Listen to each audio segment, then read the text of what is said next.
जी आज हम एक और नई वीडियो के साथ हाज़िर हैं और आप अगर हमारी वीडियोस देखना चाहते हैं तो मिस्टर भोले को जो हमारा चैनल है उसको सब्सक्राइब करें, उसको लाइक करें और उसको शेयर भी करें।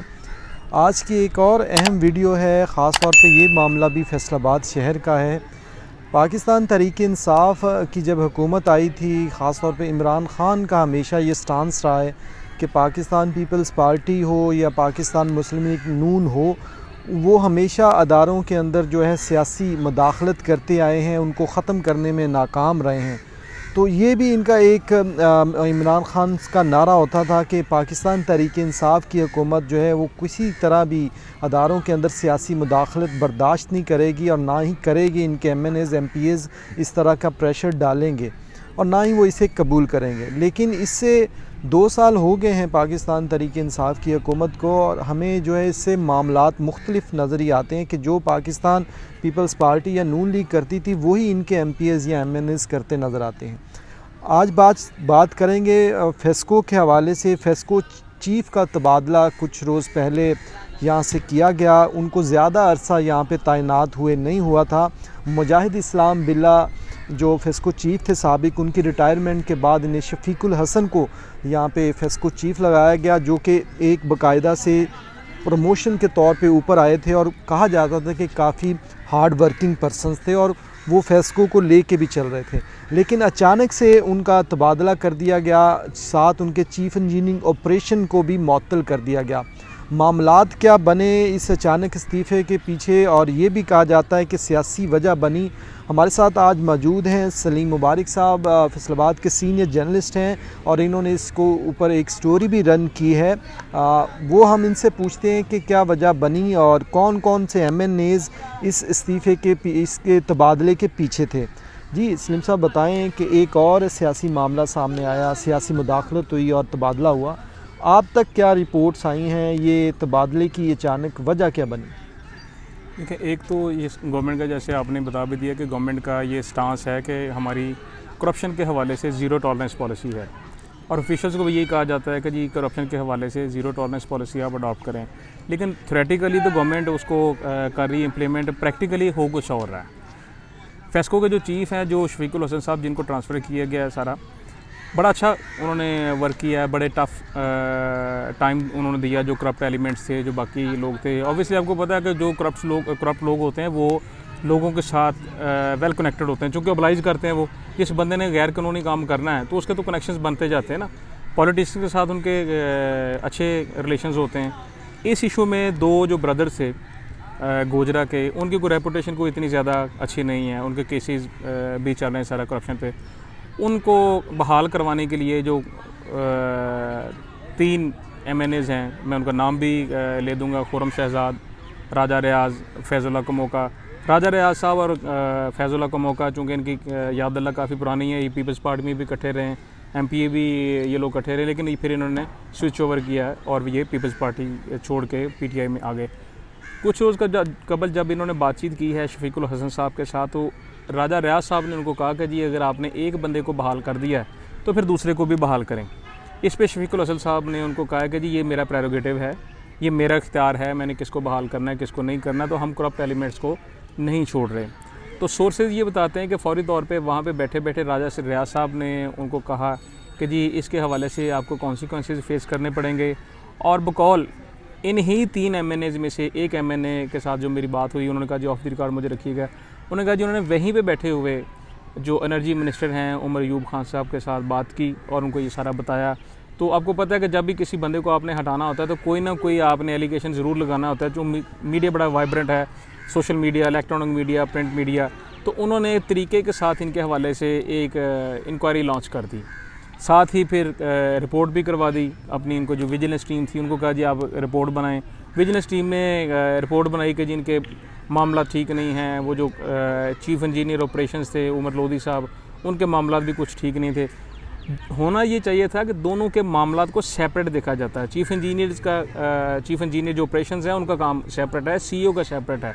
अब प्रेशराइज CEO को किया जा रहा है, लेकिन साथ उनके नथीन को भी कर दिया गया। वो इसलिए कि उमर जो ये थे लोधी साहब जो हैं, लोधी साहब अग्रेसिव चल रहे थे। नो डाउट उनके हवाले से भी कुछ कहा जा रहा है कि उन्होंने भी यूनियन के कुछ लोगों के साथ मिलके कुछ गलत लोगों को भी फेवर किया, वो एक अलग चीज़ है। लेकिन जब आप इस तरीके से डिसग्रेस करेंगे अपने इतने बड़े लेवल को, तो नीचे की जो हायरार्की होती है, जो बिल्कुल कमर कस रही होती है जिन लोगों ने कि जी हमने करप्ट्स के ख़िलाफ़ चलना है, तो वो मामला तो उनके फिर ख़राब होना ये शुरू हो भी जाता है। कहा जा रहा है कि सलीम भाई के सुलह के मामलात भी चल रहे थे, इन्होंने खाना भी खाया फेस्को चीफ के साथ बैठ के और थोड़ी देर बाद उसका तबादला भी हो गया। ये खाना फिर हलाल नहीं हुआ या खाने का भरम नहीं रखा गया?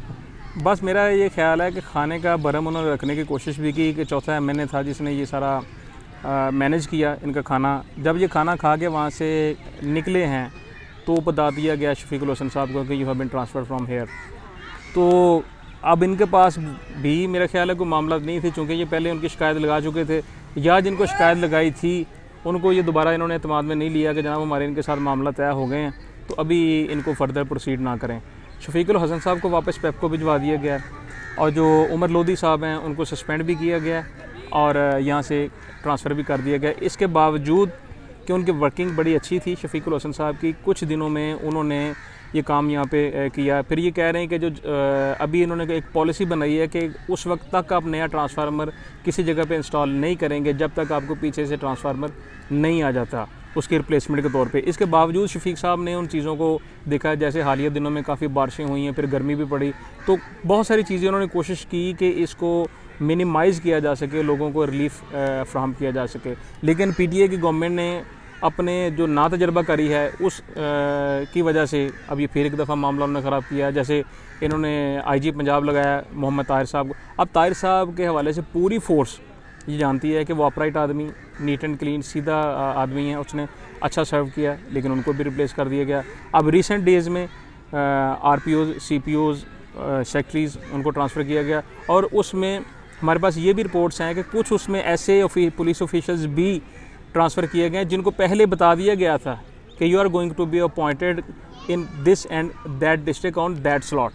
तो ये किस तरह की मेरिट पॉलिसी है कि आप ऑफिसर को पहले ही पता चल जाता है, मनोवरिंग हो रही है कि मैं फ़लाँ जगह से फ़लाँ जगह पे लग रहा हूँ, तो ये तो फिर मेरिट ना हो, ये तो फिर फेवरिज्म ही हो ना। तब्दीली फिर क्या आई जिसके लिए इन्होंने लोगों को टेंशन दी है, लोग महंगाई फेस कर रहे हैं, लोग अनएम्प्लॉयमेंट फेस कर रहे हैं, सारा सिर्फ इस आस पे कि जी ये तब्दीली लेके आएंगे, उनके हालात चेंज होंगे, मेरिट की बालादस्ती होगी।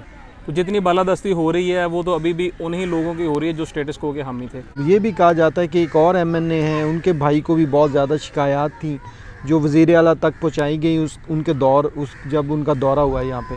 तो इसमें कितनी हकीकत है और ये क्यों एकदम से अफसर को चेंज करने पे तुल जाते हैं? देखिए, एक तो जो चीज़ है, अगर आप थोड़ा सा डीपली जाएं तो आपको अंदाज़ा होगा कि पिछले दिनों राजा रियाज साहब काफ़ी अग्रेसिव हुए थे। राजा रियाज साहब राजा रियाज साहब चूँकि जब इनकी कोalition गवर्नमेंट थी पीपल्स पार्टी की और नून लीग की, वो सीनियर सूबाई वज़ीर भी थे। राजा साहब एक्सपेक्ट कर रहे थे कि इस गवर्नमेंट में भी उनको अच्छे को मिनिस्ट्री दी जाएगी, उनसे जो जूनियर पार्लियामेंटेरियंस थे उनको जॉब अपना पोर्टफोलियोज़ मिले, राजा साहब को नहीं मिला। राजा साहब को एक सेक्रेटरीशिप मिली थी, पार्लियामेंट्री सेक्रेटरी, वो उन्होंने वापस कर दी। अब ये हो रहा है कि वो कह रहे हैं कि कुछ जैसे तैसे भी हो राजा साहब को चुप करवाया जाए, इनको अपीज़ किया जाए, इनको ठंडा रखा जाए। ये ट्रांसफ़र भी सिर्फ इसी मद में ही किया गया है कि राजा साहब ठंडे रहें और उनके मामला ख़राब ना हो। अब इनकी फेवर में नंबर ऑफ़ गेम्स नहीं है, कभी एक को पकड़ते हैं तो दूसरा हाथ से निकलना शुरू हो जाता है, दूसरे को पकड़ते हैं तीसरा हाथ से निकलना शुरू हो जाता है, तो वो ये हालात इनके ख़राब चल रहे हैं। तो इस वजह से जो भी हैं मामला, ये कोशिश कर रहे हैं कि अपने जो पार्लियामेंटेरियंस हैं उनको हाथ में रखें, और जब उनको हाथ में रखेंगे तो लामहला बात है जब आप कॉम्प्रोमाइज़ करेंगे, रूल्स एंड रेगुलेशंस को भी आप कॉम्प्रोमाइज़ करेंगे। और बहुत सारी जगहों पे ऐसा अभी हो भी रहा है। फैसलाबाद में आप डिस्ट्रिक्ट एडमिनिस्ट्रेशन के मामला को देखें, बहुत पैथेटिक कंडीशन है। आप वासा के मामला को देखें, हमने हिस्ट्री में कभी नहीं देखा कि जो पॉश लोकेलिटीज़ हैं, जो under privilege segment of area है, जो लो लाइंग एरिया जिनको आप कह सकते हैं, वो भी, या कच्ची आबादियाँ, उनके हालात और हैं। जो पॉश लोकेलिटीज़ हैं वहाँ पे भी सीवरेज के इतने बुरे हालात हैं कि वासा वहाँ पे भी परफॉर्म नहीं कर पा रहा, और लोगों ने बाकायदा पिक्चर्स लगा दी हैं इनके पार्लियामेंटेरियंस की। तो ये तो इनकी एफिशिएंसी सामने आ रही है ना कि कितने कि इनको लोगों का दर्द है। बहुत शुक्रिया सलीम साहब, हमारे साथ आपने एक और मामला आज देखा कि पीटीआई की गवर्नमेंट जो कहती थी उस पर अमल दरामद अभी तक नहीं कर सकी। सियासी मुदाखलत अदारों के अंदर जो थी, उनका एक इनिशिएटिव था कि नहीं होगी, लेकिन वो होती नज़र आ रही है। और फेस्को चीफ़ का मामला भी आपके सामने है। जो चीफ़ इंजीनियर उमर लोधी थे ऑपरेशंस, उनके हवाले से भी अभी आपको बताते चलें कि एक पेप्को की जानिब से एक कमेटी भी बना दी गई है इंक्वायरी के हवाले से। इंक्वायरी ज़रूर इनिशिएट करें, लेकिन अगर फेस्को चीफ़ के ऊपर कोई इल्ज़ामात नहीं थे तो उनको इस तरह तबादला नहीं किया जाना चाहिए था एक MNA के कहने पे। अगली नई वीडियो के साथ फिर आपके साथ हाज़िर ज़रूर होंगे, और हमारी वीडियोज़ को शेयर भी करें, लाइक भी करें और इस चैनल को सब्सक्राइब भी करें। जी।